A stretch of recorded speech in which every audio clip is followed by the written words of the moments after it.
Iya. Kenapa ya? Loh, gini loh maksudnya itu adalah ya kita sama-sama saling kalau niatnya memperbaiki diri ya jangan terkesan buat menggurui orang gitu loh maksudnya. Loh kok jadi salah saya? Lah niat saya kan ngingetin kamu, cuman kadang kamunya itu mungkin kayak nggak bisa nerima apa yang saya ingatkan gitu loh. Lah bukan begitu. Iya, ya, iya, Allahu Akbar. Kenapa sih, Tak? Hah? Kenapa sih? Enggak, ini gua jadi ada orang nelfon gua, teman gua.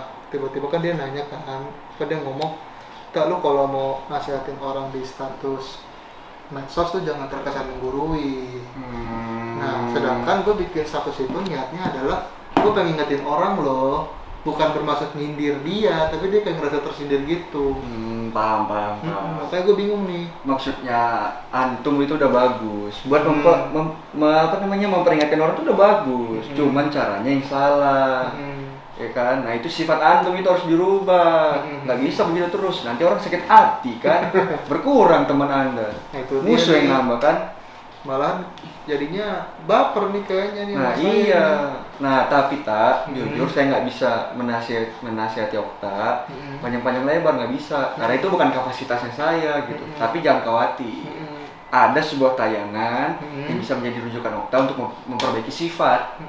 Di mana tak? Nah di video yang satu ini nih.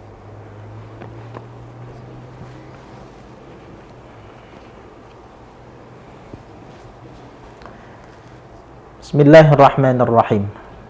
Assalamualaikum warahmatullahi wabarakatuh. Alhamdulillahi wahdah. Wassalatu wassalamu ala man la nabiyya ba'dah.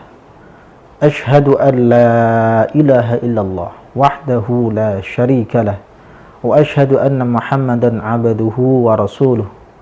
Khaliluhu wa habibuh. Allahumma salli wa sallim wa barik ala nabiyyina Muhammadin wa ala alihi wa ashabihi wa man tabi'ahum bi ihsanin ila yaumil qiyamah.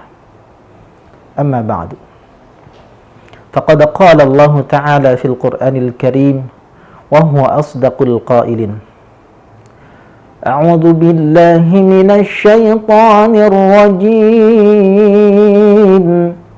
بسم الله الرحمن الرحيم يا أيها الذين آمنوا استعينوا بالصبر والصلاة إن الله مع الصابرين. Sadaqallahul azim. Hadirin wal hadirat, shaimin, shaimat, dimanapun saudara berada, yang insyaallah dirahmati Allah subhanahu wa ta'ala. Salah satu hal yang paling penting yang perlu kita lakukan dengan datangnya bulan Ramadan adalah kita bermuhasabah.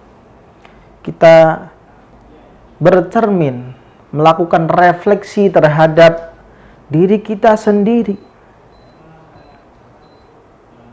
Sudah baikkah diriku? Sudah baikkah kita ini? Tentu saja itu menjadi hal yang penting. Karena siapapun yang mengaku dan menginginkan menjadi orang yang sukses, menjadi orang yang beruntung, maka hari yang akan dijalani ini, atau hari sekarang yang sedang dijalani, paling tidak lebih baik dibandingkan dengan hari kemarin yang sudah dilalui. Hari yang akan datang harus lebih baik dibandingkan dengan hari ini yang sedang kita jalani. Shaimin wal shaimat, dimanapun saudara berada yang dirahmati Allah subhanahu wa ta'ala, tentu saja dengan datangnya bulan Ramadan ini merupakan salah satu kesempatan yang sangat luar biasa bagaimana kemudian kita bisa menjadikan Ramadan ini sebagai cermin untuk melihat diri kita apakah kita sudah baik atau belum.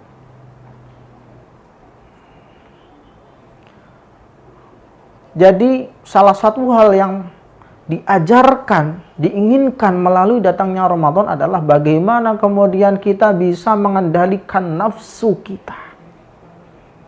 Karena salah satu komponen yang melekat pada diri manusia adalah manusia itu memiliki komponen yang disebut dengan nafsu.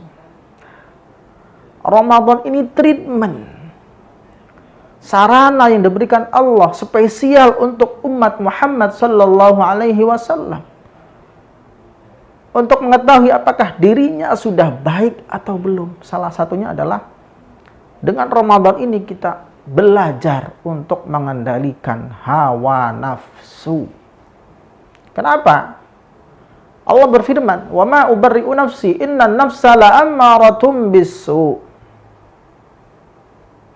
Jadi nafsu itu tidak melihat siapapun yang mendapatkan bisikan, akan selalu mengarahkan kepada yang mendapatkan bisikan atau yang dibisiki oleh nafsu itu pada hal-hal yang buruk, hal-hal yang negatif, hal-hal yang jelek, mengarahkan kepada dosa, mengarahkan kepada kedurhakaan kepada Allah Subhanahu wa taala.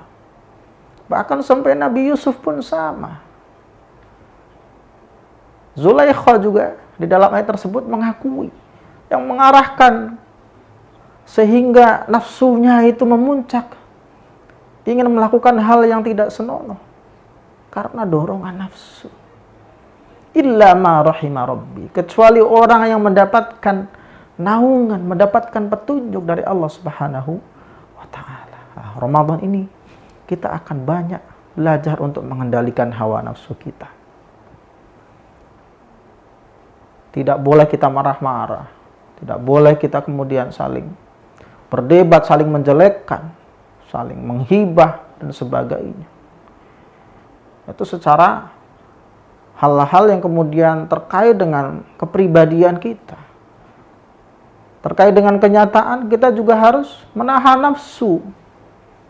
Siang-siang melihat ada orang bikin es buah atau sirup dengan luar biasa, kita melihat warnanya merah atau warnanya kuning dengan bintik-bintik es yang sudah berada di pinggir gelas. Kita harus menahan nafsu. Menahan nafsu kita. Berikutnya, apakah kita sudah baik atau belum? Kita bisa membandingkan Ramadan kemarin atau Ramadan sebelumnya. Apakah ibadah-ibadah yang sudah kita lakukan itu sudah baik atau belum? Prosentasinya sejauh mana kebaikan itu?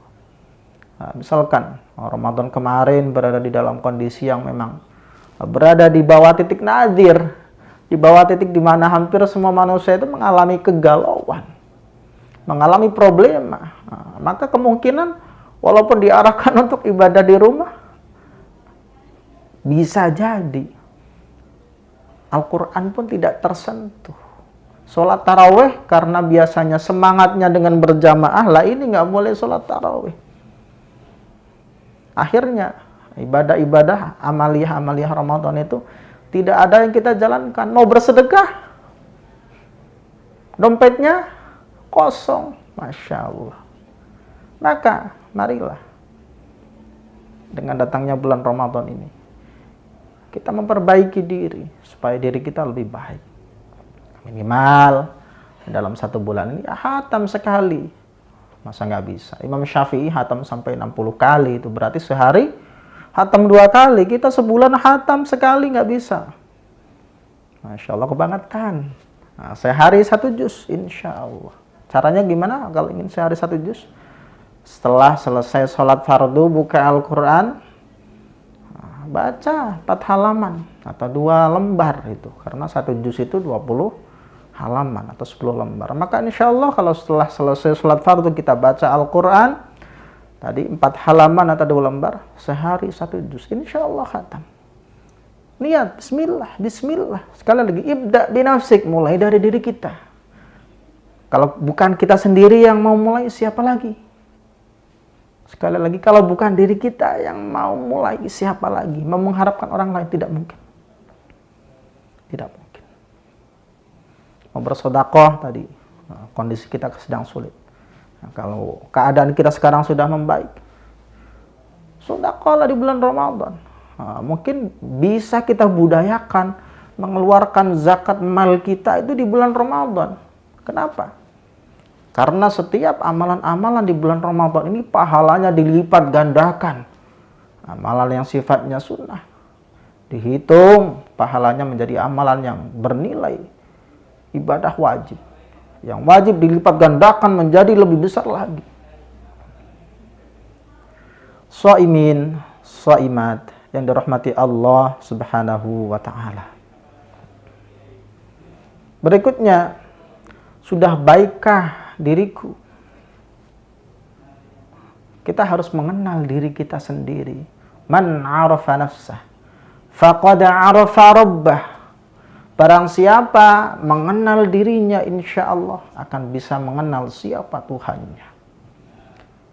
Ramadan kita jadikan sarana dan wahana untuk bagaimana kita bisa belajar bersabar. Pastinya harus bersabar. Walaupun nanti sabarnya pasti ada tingkatan-tingkatannya. Ada yang umum, ya, sabarnya hanya sekedar menahan minum sampai waktu yang ditentukan dan menahan hal-hal misalkan kayak berhubungan dengan suami istri. Ada yang khusus atau khawas. Lebih dari itu. Ada yang khawasul khawas. Dan jangan sampai ibadah puasa yang kita jalankan ini hanya menyebabkan kita merasakan lapar dan haus. Sangat disayangkan. Maka pada suatu saat pernah Rasulullah itu naik ke atas mimbar dan Jibril alaihissalam itu mengucapkan amin sampai 3 kali. Dan yang terakhir itu sangat rugi siapapun orang yang kemudian bertemu dengan Ramadan tapi yang bersangkutan tidak bisa menggapai ampunan, tidak bisa menggapai pahala, tidak bisa mendulang pahala dari bulan Ramadan yang spesial sudah diberikan kepada kita sebagai umat Muhammad SAW. Selain itu, sabar harus diikuti dengan syukur. Apapun kondisinya, kita bersyukur. Masih diberikan kesehatan, masih diberikan kesempatan untuk hidup. Coba bayangkan, saudara-saudara kita yang diambil oleh Allah karena asbab corona. Kita alhamdulillah masih sehat. Masih sehat. Dan orang yang sudah meninggal itu udah berada di dalam kuburan. Mereka mengharapkan berdoa kepada Allah supaya dihidupkan. Fa'asaddaqa. Ingin bersedekah, ingin melakukan amal baik. Wa akum minas shalihin. Sehingga menjadi orang-orang yang soleh. Maka terkait dengan ini, kita juga harus berdoa kepada Allah supaya diberikan umur yang panjang. Nah, tidak hanya umur panjang, tentu saja umur yang panjang dan berkah dalam rangka taat dan beribadah kepada Allah Subhanahu wa taala. Jadi, insyaallah sabar, syukur, mengendalikan hawa nafsu. Nah, dengan begitu paling tidak kita bisa tahu sejauh mana Ramadan ini bisa membuat kita menjadi semakin baik dan semakin baik.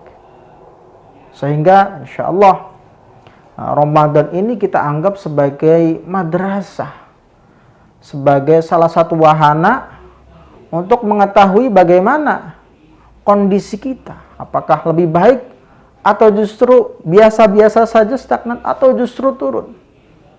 Tapi tentu saja sebagai seorang yang beriman dan bertakwa, kita mengharapkan bahwasanya diri kita pasti ingin menjadi orang-orang yang beruntung, di mana Ramadan ini, hari ini yang kita jalani atau yang akan kita jalani lebih baik dibandingkan dengan yang sudah kita lakukan. Mudah-mudahan Allah selalu memberikan kekuatan lahir batin, kekuatan untuk memaksimalkan ibadah kita di bulan Ramadan, sehingga kita bisa mengharapkan, bisa menggapai rahmat ampunan dan kita terbebaskan dari api neraka. Hadanallahu wa iyyakum ajma'in. Thumma assalamu alaikum warahmatullahi wabarakatuh.